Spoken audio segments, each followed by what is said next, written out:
into the early morning hours on Tuesday. So there could be some very steady snow at times continuing to come down early Tuesday morning here. By tomorrow morning, right around 8 a.m., it does start to let up a little. We're talking some lighter flakes, but combined with those cold temperatures, we're really going to see some problems on the roads for tomorrow morning as well. Get into tomorrow afternoon, we'll start to see that taper off. So how much snow are we talking? Well, when all is said and done, right around 2 to 5 inches looks good for Denver and the metro area. Head west and those numbers pick up a little bit, possibly as high as 7 inches near Boulder and Golden. Up above 7,000 feet, 5 to 10 inches, a good possibility. Down toward Castle Rock, we're looking at more like 4 to 8 inches with some smaller numbers once you get out toward Greeley, 2 to 5 inches there and toward Fort Collins as well. So we are going to continue to see that snow until Tuesday. So we're far from done just yet. Now, temps have been falling all day long. 20 degrees right now in Denver, 27 in Sterling, and actually we've got some warmer air up in the high country. Look at those 40s in Eagle and Kremlin, but again, huge temperature swing from yesterday. Thankfully, not a ton of wind is what we're looking at right now, and you can see up in the high country, a little breezy at times where we have those winter storm warnings, but look for those temps to stay into the 20s throughout the rest of today.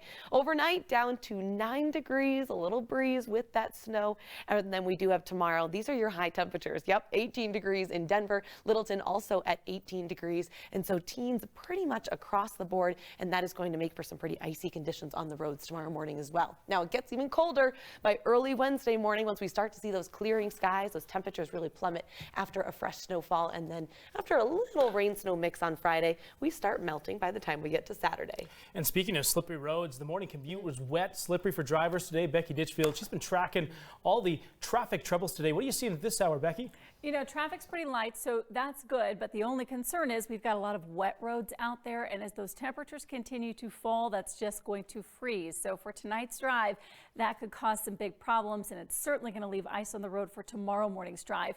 But right now, we're seeing just some slippery conditions, light volume out on the roads as we take a look at I-25 up near 58th. We had an earlier accident pulled over to the right shoulder, causing some minor delays, but it's been in the northbound direction of I-25. That northbound direction certainly has been tricky for us, and we added to that here this afternoon. We also have a closure out there in that southbound Broadway from Stout to about 20th, and that was due to an earlier accident. They had emergency crews, including a fire truck that was on scene, so that may be a problem spot for us right now. But overall, because of the light volume, traffic flow is actually looking pretty good. Folks just taking it easy, going a little bit slower. For example, southbound I-25 from E470 to I-70, running 10 minutes with those speeds, averaging 61 miles per hour. Meteorologist Corey Reppenhagen also out covering all of this and the road out on the west side, I-70 in Morrison. Hey, Corey, how's it looking? Hey, Becky. Yeah, you know, we've had some pretty steady snow out here. We haven't seen any of the really heavy stuff yet, but light to moderate snow been falling out here on the west side. We're driving down I-70. Take a look see what we've got going on out here as we're just coming down out of the foothills back in towards the city here. And you can see I-70 very slushy. Some of the aisles have actually some decent snow piled up on them. It has been slick. We've seen some accidents actually just coming out of the foothills there at the Morrison exit. We saw them loading up a vehicle on the oh, actually we're looking at the back there, so that's actually the back of the 9 News Weather Titan here. We've got a lot of cameras, right, Manny? You can hit the front there, and we've got just really this slush goes all the way into the city, and we've got a temperature of 19 degrees right now, and as we expect there to be some heavier banding as we get some of that upper air support on top of this upslope.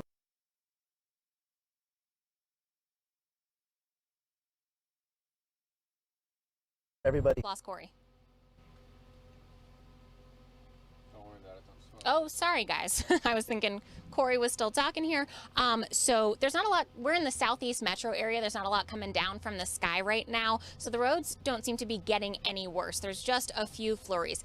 But temperatures haven't gotten any warmer. So that ice that we saw this morning isn't going anywhere. I want to show you we're on a side road off of Alameda in Aurora right now. Side roads look pretty bad. That snow is still there. Not a lot of cars on them. When we turn onto Alameda, we're heading east on Alameda right now.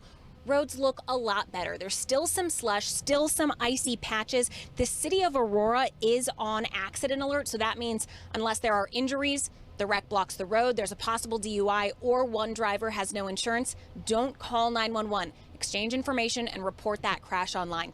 This gives officers the ability to focus on whatever serious crashes they need to go to. We did pass one crash along 225 that looked like a car may have slid off the road, but as long as you are driving carefully right now, you should be okay. So you might want to take this time to leave work if you can, leave early, because we know that these roads are going to get worse. If you're home, maybe just stay at home because it's going to look a lot worse later.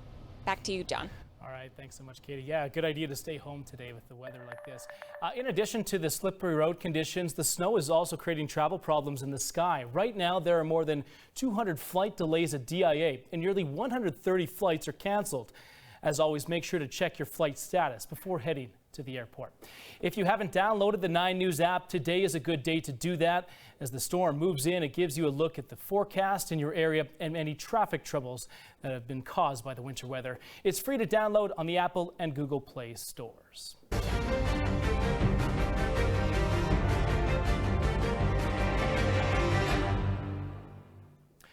Right now, closing arguments are underway in the impeachment trial of President Trump.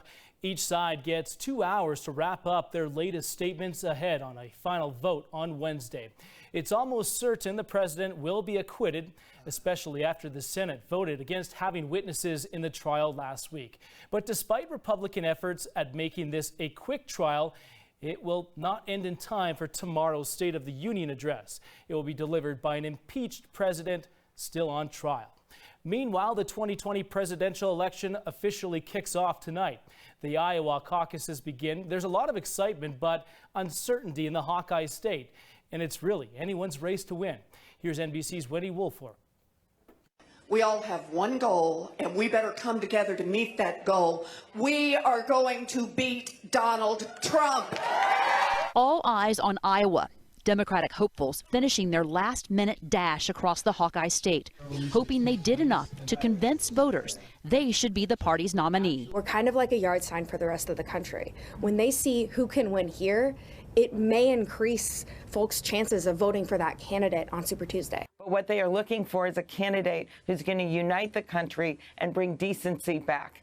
Voters here don't cast a ballot like a traditional election. They physically group themselves by a candidate in each precinct. If the candidate doesn't get 15% of the caucus crowd, voters can realign themselves one time. I think at the end of that time, you're going to have a clear idea of who's where and how, and I feel very good about where I am. Polls show former Vice President Joe Biden in a tight race with Senators Bernie Sanders and Elizabeth Warren, with former Indiana Mayor Pete Buttigieg not far behind. I'm also here mindful that even at this late hour, there's a lot of folks still making up their minds. A decision that these candidates hope will propel them to the presidency. Wendy Wolfolk, NBC News, Des Moines. And some sad news to report this afternoon. Colorado native and superstar skier Michaela Schifrin announced today that her dad, Jeff, unexpectedly passed away. Her team tweeted this picture from her account. Schifrin says that her family is heartbroken, calling her dad a kind-hearted, loving, caring, patient, and wonderful father. The heartfelt post ended with a thank you, signed Michaela's team. It's still unclear how Schifrin's father passed away. We'll be sure to bring you any new information as we learn it. Thanks for watching this 9 News update at noon. Throughout the day, we'll continue to have weather coverage online and on our 9 News app. We'll also start our morning newscast at 4 a.m. tomorrow to get you prepared as you head out the door into the snow. Thanks for joining us.